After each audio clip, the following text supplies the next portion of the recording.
The vacuum-sealed bag of feces still smelled surprisingly fresh. Mark mixed it with water. Stirring carefully, this would be his sole fertilizer for the next 4 years. An astronaut left for dead during a botched mission. Mark had defied the odds. His teammates, certain he wouldn't survive, abandoned him. Now, reality set in. His rations would last 400 days, but the next Mars landing was 4 years away. His solution?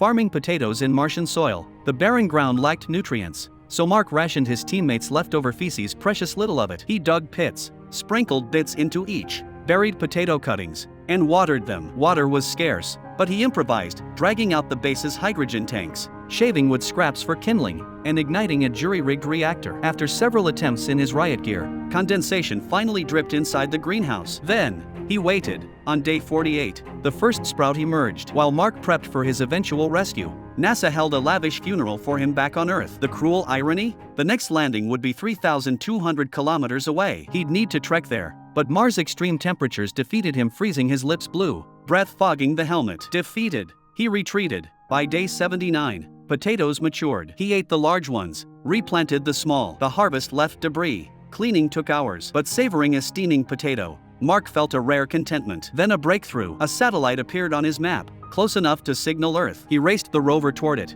Meanwhile, NASA spotted the rover's tracks. A sharp-eyed director calculated their trajectory and understood. They scrambled to the satellite terminal. Mark's hand shook as he scrawled on a meal tray, "Can you hear me?" The camera rotated yes. The satellite could only transmit photos with a 30-minute lag. Experts guided Mark to hack its system, enabling real-time chat. NASA's plan: launch a supply rocket to sustain him until rescue. Relief flooded Mark. His potatoes would last 912 days, and the rocket would arrive in 868. But that night, disaster struck.